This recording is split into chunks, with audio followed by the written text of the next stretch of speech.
Shalom. On Erev Tisha there are a number of halachos that are specific for that day. One of the halachos, which a lot of people are not familiar with, are what's called the Seudah Mafskekes, the final meal. Now, in Erev Yom Kippur, we have a Seudah Mafskekes, and that meal is a joyous meal. It's a meal of Yom Tov, a festivity. Yom Kippur is one of the happiest days of the calendar, but we can't express it through eating because we have a mitzvah to fast on Yom Kippur. But the Seudah Mafskekes is different on Erev Tisha B'Av. On Erev Tisha B'Av, the Seudah Mafskekes is a sad meal. It's a meal of mourning. It's done sitting down. It's done with eating just bread, ashes, and water.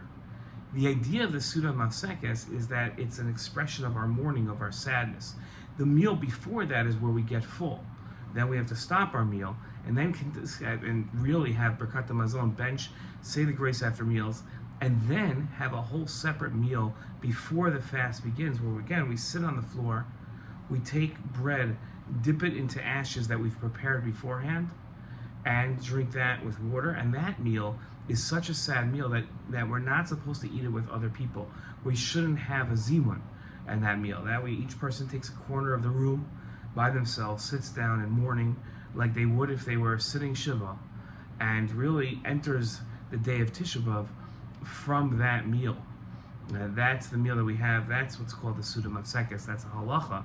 And all those things, these are not customs or stringencies. That's how we are supposed to have that last meal before Tisha B'Av. Shalom.